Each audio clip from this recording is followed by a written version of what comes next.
কচু শাক পাই না,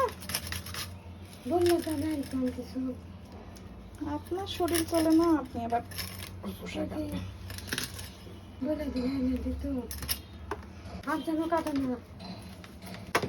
ইলিশ মাছ একটু শক্ত থাকতে কাটতে হয়, তো এটা আবার বেশি শক্ত।